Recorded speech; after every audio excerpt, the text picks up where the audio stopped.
14장 1절에서 24절 말씀입니다. 우리 한 절씩 교독하고 마지막 절은 합독하겠습니다. 당시에 시나라 왕 아브라벨과 엘라살 왕 아리옥과 엘람 왕 그돌라오멜과 고임 왕 디다리, 베라와 고모라 왕 비르사와 아드마 왕 시납과 스도임 왕 세메멜과 벨라 곧 소알 왕과 싸우니라. 이들이 다 시딤 골짜기 곧 지금의 여매에 모였더라. 이들이 12년 동안 그돌라오멜을 섬기다가 제 13년에 배반한지라. 제 14년에 그돌라오멜과 그와 함께한 왕들이 나와서 아스드롯 가르나임의 르바 족속을, 함에서 수수 족속을, 사회 기랴다임에서 엠 족속을 치고 우리 족속을 그 산 세일에서 쳐서 광야 근방 엘바란까지 이르렀으며, 그들이 돌이켜 엠미스밧 곧 가데스에 이르러 아말렉 족속의 온 땅과 하사손 다말에 사는 아모리 족속을 친지라. 소돔 왕과 고모라 왕과 아드마 왕과 스보임 왕과 벨라 곧 소알 왕이 나와서 시딤 골짜기에서 그들과 전쟁을 하기 위하여 엘람 왕 그돌라오멜과 고임 왕 디달과 시나라 왕 아브나벨과 엘라살 왕 아리옥 네 왕이 곧 그 다섯 왕과 맞서니라. 시딤 골짜기에는 역적 구덩이가 많은지라. 소돔 왕과 고모라 왕이 달아날 때에 그들이 거기 빠지고 그 나머지는 산으로 도망하매, 네 왕이 소돔과 고모라의 모든 재물과 양식을 빼앗아 가고 소돔과 거주하는 아브람의 조카 롯도 사로잡고 그 재물까지 노력하여 갔더라. 도망한 자가 와서 히브리 사람 아브람에게 알리니, 그때 아브람이 아모리 족속 마므레 상수리 숲을 근처에 거주하였더라. 마므레는 에스골의 형제요 또 아넬의 형제라. 이들은 아브람과 동맹한 사람이더라. 아브람이 그의 조카 사라로 잡혔음을 듣고 집에서 길리고 훈련된 자 318명을 거느리고 단까지 쫓아가서 그와 그의 가신들이 나뉘어 밤에 그들을 쳐부수고 다메섹 왼편 호바까지 쫓아가 모든 빼앗겼던 재물과 자기의 조카 롯과 그의 재물과 또 부녀와 친척을 다 잡아 아브라함이 그돌라오멜과 그와 함께한 왕들을 쳐부수고 돌아올 때에 소돔 왕이 사회 골짜기 곧 왕의 골짜기로 나와 그를 영접하였고, 살렘 왕 멜기세덱이 떡과 포도주를 가지고 나왔음. 그는 지극히 높으신 하나님의 제사장이었더라. 그가 아브라함에게 축복하여 이르되, 천지의 주제이시오 지극히 높으신 하나님이여 아브라함에게 복을 주옵소서. 너희 대적을 내 손에 붙이신 지극히 높으신 하나님을 찬송할지로다. 하매 아브라함이 그 얻은 것의 10분의 1을 멜기세덱에게 주었다. 소돔 왕이 아브라함에게 이르되, 사람은 내게 보내고 물품은 내가 가지라. 아브라함이 소돔 왕에게 이르되, 천지의 주제이시오 지극히 높으신 하나님 여호와께서 내가 손을 들어 맹세하노니 내 말이 내가 아브라함으로 치부하게 하였다 할까요? 내게 속한 것은 실한 오락이나 들매끈 한 가닥도 내가 가지지 아니하리라. 오직 젊은이들이 먹은 것과 나와 동행한 아넬과 에스골과 마므레의 분깃을 제할지니 그들이 그 분깃을 가질 것이니라. 아멘. 살아계신 하나님의 말씀입니다. 이 추운 이 새벽에도 하나님의 전을 찾아 말씀을 듣고 또 여러분의 마음을 하나님께 아뢰는 여러분의 삶을 주님께서 더욱더 축복해 주실 줄 믿습니다. 사랑하는 성도 여러분, 우리의 믿음은 평안할 때보다 위기의 순간에 더 분명하게 드러나곤 합니다.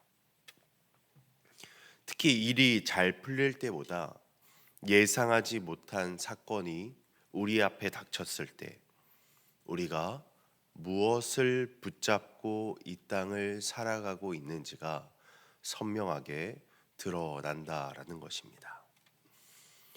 오늘 본문 창세기 14장은 아브라함이 큰 전쟁 한가운데 서게 되는 이야기입니다.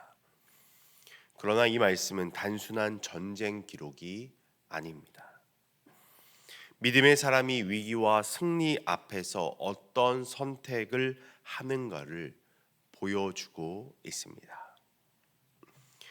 오늘 앞부분을 보면 여러 왕들이 연합하여 전쟁을 벌이고 그 전쟁의 결과로 롯이 포로로 잡혀가게 됩니다.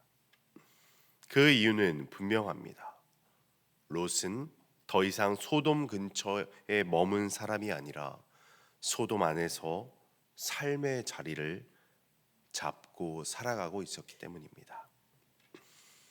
전쟁이 어디서 일어났느냐가 아니라 어디에 머물고 있었느냐가 문제였습니다. 롯은 세상을 바꾸려고 소돔에 간 것이 아니라 그곳에서 편안하게 살기 위해 그 땅으로 들어갔습니다. 하지만 그 선택은 전쟁이 일어났을 때 그를 안전하게 지켜주지 못했습니다. 그리고 바로 이 지점에서 하나님은 한 사람의 선택을 우리 앞에 선명하게 보여주고 있습니다. 롯이 아니라 아브라함의 반응입니다. 이 소식을 들은 아브라함은 머뭇거리거나 계산하지 않고 조카 롯을 구하러 갑니다. 아브라함은 즉시 사람들을 모아 롯을 향해 나아갑니다. 14절 말씀에 이렇게 쓰여 있습니다. 아브라함이 그의 조카가 사로잡혔음을 듣고 집에서 길리고 훈련된 자 318명을 거느리고 단까지 쫓아가서, 여러분 318명이라는 숫자는 아브라함 개인의 가문으로 보면 결코 적은 숫자가 아닙니다. 그러나 여러 왕의 연합군과 맞서기에는 어찌 보면 턱없이 부족한 숫자처럼 보입니다. 상식적으로 보면 이 싸움은 승리를 기대하기 어려운 전쟁처럼 보인다는 것입니다. 그러나 아브라함은 숫자를 보지 않았습니다. 그는 하나님의 약속을 믿는 사람이었기 때문입니다. 믿음은 말로 드러나기보다 책임지는 행동으로 나타납니다. 사랑하는 여러분, 우리가 아무리 수많은 믿음의 말을 한다고 하더라도 우리의 삶 가운데 그 믿음이 드러나지 않는다면 우리의 말은 어찌 보면 허울뿐인 말일 수도 있다라는 것입니다. 아브라함은 지금 믿음의 말을 행동으로 드러내며 롯에게 향하고 있습니다. 아브라함은 위험을 감수하면서도 자기의 사람을 포기하지 않습니다. 그리고 하나님은 그 싸움, 그 전쟁에서 아브라함에게 승리를 허락하십니다.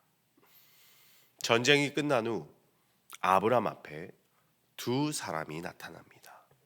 소돔 왕과 멜기세덱입니다. 먼저 멜기세덱은 지극히 높으신 하나님의 제사장으로 소개가 됩니다. 그는 떡과 포도주를 가지고 나와 아브라함을 축복합니다. 그리고 19절에 이렇게 이야기합니다. 천지의 주제이시오 지극히 높으신 하나님이여 아브라함에게 복을 주옵소서. 이 말은 매우 중요합니다. 멜기세덱은 전쟁의 승리를 아브라함의 용기나 전략으로 설명하지 않습니다. 그는 승리의 원인을 20절에 이렇게 말합니다. 모든 것은 하나님께로부터 왔다.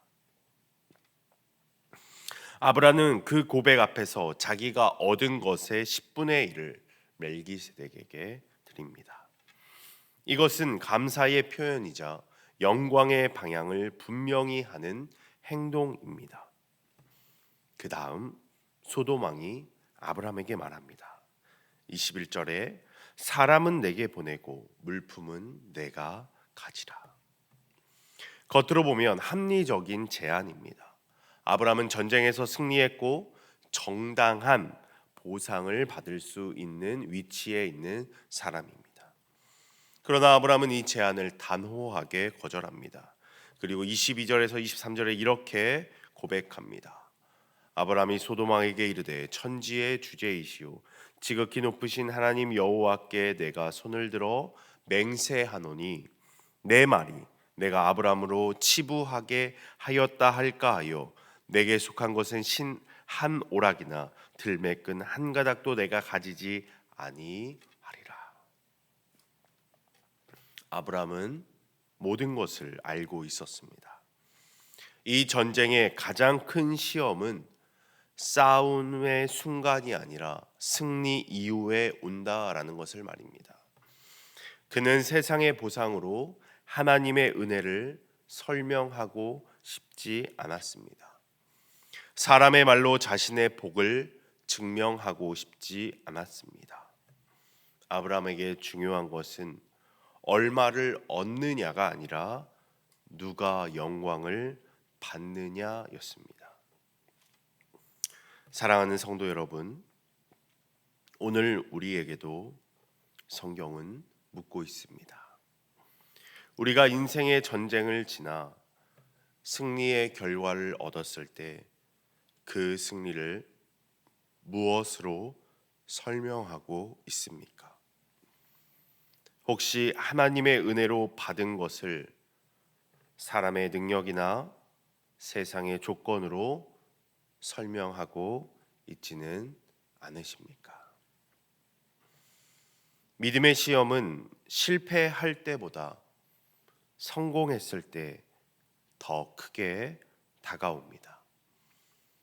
그 순간에 우리는 선택의 자리에 서게 됩니다. 하나님의 은혜로 이루어진 승리임을 고백할 것인지 아니면 세상의 방식으로 그 결과를 설명할 것인지 말입니다. 사랑하는 성도 여러분, 믿음은 전쟁의 한 가운데에서 드러납니다. 그리고 그보다 더 크게 승리한 이유의 선택에서 우리는 또한 시험을 받습니다. 아브라함은 전쟁에서 이겼을 때보다 전쟁이 끝난 뒤에 더 중요한 선택의 순간을 맞았습니다. 소돔왕은 재물을 주겠다고 제안했지만 아브라함은 그 재물을 거절합니다. 왜냐하면 그는 자신의 승리가 사람의 도움이나 조건 때문이 아니라 하나님께서 지켜주셨기 때문이라는 것을 너무나 분명히 알고 있었기 때문입니다. 그래서 아브라함은 전쟁의 결과로 자신을 드러내지 않았고 하나님을 의지하는 선택으로 자신의 삶을 지켜낸 것입니다. 오늘 새벽 하나님께서도 우리에게 조용히 물으시는 것 같습니다. 지금까지 삶을 돌아볼 때 너는 무엇을 가장 귀하게 여기며 살아왔는지 말입니다. 그리고 그 많은 시간 속에서 나의 은혜를 기억하며 걸어왔는지 말입니다. 사랑하는 성도 여러분, 오늘 하루를 살아가며 내 삶의 성과보다 내 삶이 향하고 있는 방향이 하나님을 높이는 방향이 되기를 바랍니다. 그래서 우리는 삶의 위기의 순간뿐 아니라 우리의 일이 잘 풀리고 결과가 눈에 보이는 순간에도 한 번 더 멈추어 이 일을 통해 하나님이 어떻게 드러나고 계시는지를 스스로에게 묻는 저와 여러분의 삶이 되길 바랍니다. 오늘 하루를 살아가며 결과를 자랑하기보다 하나님의 도우심을 먼저 고백하게 하시고 보상을 붙잡기보다 하나님 앞에서 올바른 선택을 하게 하시며 사람의 평가보다 하나님의 시선을 더 의식하며 살게 하시기를 소망합니다. 그래서 오늘 하루도 내가 무엇을 이루었는가 보다 어떤 방향으로 선택했는가로 하나님께 영광 돌리는 복된 하루가 되기를 주님의 이름으로 축복합니다.